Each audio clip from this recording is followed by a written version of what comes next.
Dear friends, you are most welcomed on my YouTube channel. दोस्तों, जैसा कि आप जानते ही हैं कि किस प्रकार से विश्वविद्यालय ने, यूजीसी ने और इसके अलावा सरकार ने किस प्रकार से विद्यार्थियों को गुमराह किया हुआ है और किस प्रकार से उनको एक जलेबी की तरह गोल गोल घुमाया जा रहा है। कभी कुछ तो कभी कुछ बातें निकलकर सामने आती रहती हैं। अब ऐसे में अगर विद्यार्थी, भगवान न करे, कोई गलत कदम उठाता है तो उसका जिम्मेदार कौन होगा? इस बात का जवाब मैं इन सभी से चाहता हूं और मैं चाहता हूं इस बात का जवाब सरकार से कि क्या इसका कौन उत्तरदायी होगा। और दूसरी बात जो कि आज मैं आपके साथ साझा करने वाला हूं वो है यूजीसी की नई गाइडलाइन। जो कि यूजीसी की नई गाइडलाइन जारी हुई है वो क्या है? वो है सितंबर में परीक्षाएं कराए जाने के संबंध में। अब दोस्तों, क्या सितंबर में परीक्षाएं होती हैं या फिर नहीं होती हैं, या फिर होती हैं तो किस प्रकार होती हैं और किसकी परीक्षाएं होंगी, और उत्तर प्रदेश के जो विश्वविद्यालय हैं वो इस पर क्या निर्णय लेने वाले हैं, ये सभी बातें मैं आज आपके साथ शेयर करने वाला हूं इस वीडियो के माध्यम से। तो दोस्तों, सबसे पहले मैं आपको बताना चाहूँगा यूजीसी की गाइडलाइन। तो यूजीसी की गाइडलाइन में ये पॉइंट है, the terminal semester final year examination be conducted by the universities institutions by the end of September 2020 in offline pen and paper, online blended and online offline mode. And the second one is, the students of terminal semester final year students having backlog should compulsory be evaluated by conducted examination offline pen and paper and online blended online offline mode as per feasibility and suitability. So ये points यहाँ पर दिए गए हैं कि जो exams हैं final year के, इस बात पर आपको गौर करना है कि यहाँ पर बिल्कुल क्लियर किया हुआ है, the students of terminal semester final year students. So जो फाइनल ईयर के स्टूडेंट्स हैं उनके जो एग्ज़ाम्स हैं those must be conducted in September 2020। तो वो सितंबर में कंडक्ट किए जाने चाहिए। और किस प्रकार से, ऑनलाइन हो ऑफलाइन हो, जैसे भी यूनिवर्सिटीज़ को इसमें सूटेबिलिटी हो उस तरह से एग्ज़ाम्स को कंडक्ट कराया जा सकता है।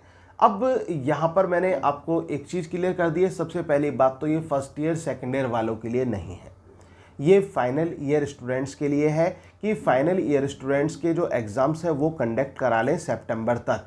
अब लेकिन इस पर जो मेन डिपेंड करता है वो, क्योंकि ये गाइडलाइंस हैं और इसको फॉलो करना ना करना वो जो राज्य की सरकार है उन पर भी डिपेंड करता है कि वो अपने राज्य की स्थिति देखकर वो डिसीज़न ले सकती हैं। अब बात हम कर लेते हैं उत्तर प्रदेश की, कि उत्तर प्रदेश में जैसे कि आपको पता ही कि 2 जुलाई को एक डिसीज़न आना था, लेकिन वो अभी तक भी नहीं आ पाया और इसी बीच में यूजीसी की गाइडलाइन जारी हो गई।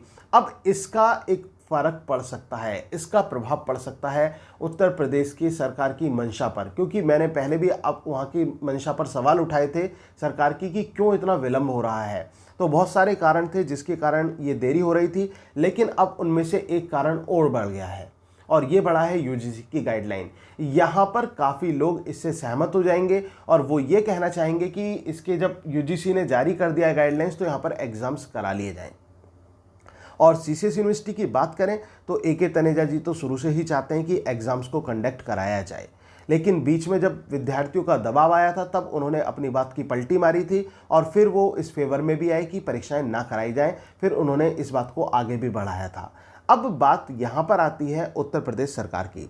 तो जैसा कि मैं आपको बता चुका हूँ कि योगी सरकार ने फैसला लिया था और उन्होंने एक यहाँ पर कहा था, बच्चों के सामने संबोधित करते हुए ये कहा था कि जो यूनिवर्सिटी की परीक्षाएं हैं इस बार नहीं कराई जाएं, उनको कैंसिल कर दिया जाए। तो जहाँ तक ये लगता है और जहाँ तक सूत्र बताते हैं तो वो ये लग रहा है कि उत्तर प्रदेश में जो परीक्षाएं हैं वो आयोजित नहीं कराई जाएंगी, लेकिन इस बात का स्पष्टीकरण आपको 2 दिन बाद मिल जाएगा। तो 2 दिन का इंतज़ार और करना होगा। 2 दिन बाद बिल्कुल क्लियर न्यूज़ आने वाली है कि उत्तर प्रदेश में परीक्षाएं होंगी या नहीं होंगी। अगर होंगी भी तो फाइनल ईयर के स्टूडेंट्स की परीक्षाओं को आयोजित कराया जा सकता है, फर्स्ट ईयर सेकेंड ईयर वालों को तो प्रमोट ही किया जाएगा। ये बात बिल्कुल निश्चित होगी। आप देख लेना 2 या 3 दिन बाद ऐसा ही डिसीजन एक आने वाला है और उम्मीद भी है कि इसी प्रकार का डिसीजन आना चाहिए, क्योंकि विद्यार्थियों को इस प्रकार से क्यों गोल गोल घुमाया जा रहा है ये समझ से परे है। और कभी कुछ तो इस प्रकार से क्या होता है, इस प्रकार से सरकार ने, विश्वविद्यालय ने और यूजीसी ने जो भी न्यूज़ यहाँ पर एंकर हैं या फिर जो भी यूट्यूबर्स हैं जो आपके सामने न्यूज़ रख रहे हैं, जो आपके सामने सच्चाई रख रहे हैं, एक तरह से उनको भी झूठा सा साबित कर दिया है। क्योंकि विद्यार्थी तो जिसकी न्यूज़ सुनते हैं उस पर विश्वास करते हैं और वो सोचते हैं कि सर ने तो हमें ये बताया था पहले, अब ये हो गया। तो यहाँ पर गलती आपके सामने न्यूज़ प्रेजेंट करने वालों की नहीं है, बल्कि गलती है सरकार की, गलती है यूजीसी की, गलती है विश्वविद्यालयों की, जो कभी कुछ तो कभी कुछ आपके सामने कहते रहते हैं और किस प्रकार से कोविड-19 में आपका तमाशा बना रखा है।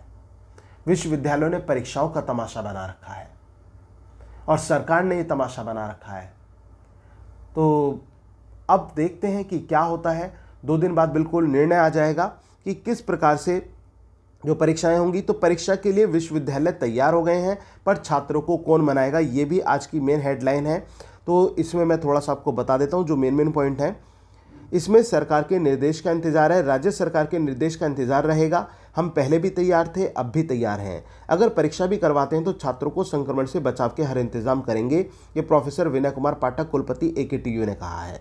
और इसके साथ साथ जारी रहेगा विरोध, ये अनिल मास्टर समाजवादी छात्र सभा हैं, इन्होंने कहा है लखनऊ विश्वविद्यालय से 4 दिन में हो जाएगी तैयारी। ये प्रोफेसर आलोक कुमार राय और कुलपति हैं लखनऊ विश्वविद्यालय के, उन्होंने कहा है। और इसके साथ साथ मैं आपको बता देना चाहता हूँ कि जो CCS यूनिवर्सिटी के जो कुलपति जी हैं, उन्होंने भी ये बात कही है कि इस पर राज्य सरकार जैसा भी एक आदेश देती है उसको हम मानेंगे। तो यहाँ पर राज्य सरकार के आदेश का आपको इंतज़ार करना होगा कि जिस प्रकार से राज्य सरकार का जैसे ही आदेश आता है तो उसको यहाँ पर यूनिवर्सिटीज़ फॉलो करने वाली हैं। तो अभी घबराइए मत कि यूजीसी की गाइडलाइंस को लेकर आप घबरा गए हो कि ये तो परीक्षाएं फिर से बात हो गई कि परीक्षाएं फिर से होंगी। ऐसा कुछ नहीं है, केवल फाइनल ईयर वालों के लिए है और उसके लिए भी जो स्पष्टीकरण है वो राज्य की सरकारों द्वारा दिया जाएगा या फिर विश्वविद्यालय द्वारा दिया जाएगा। तो अभी इंतज़ार कीजिएगा 2 दिन का और। तो दोस्तों, अगर आपको ये न्यूज़ अच्छी लगी हो तो प्लीज़ लाइक, शेयर और कमेंट ज़रूर करना और मेरी अन्य वीडियोस अगर आपको अच्छी लगती हो तो चैनल को सब्सक्राइब जरूर कर लेना अगर आपने अभी तक नहीं किया हो। Thank you very much, yours doctor Sachin Goswami.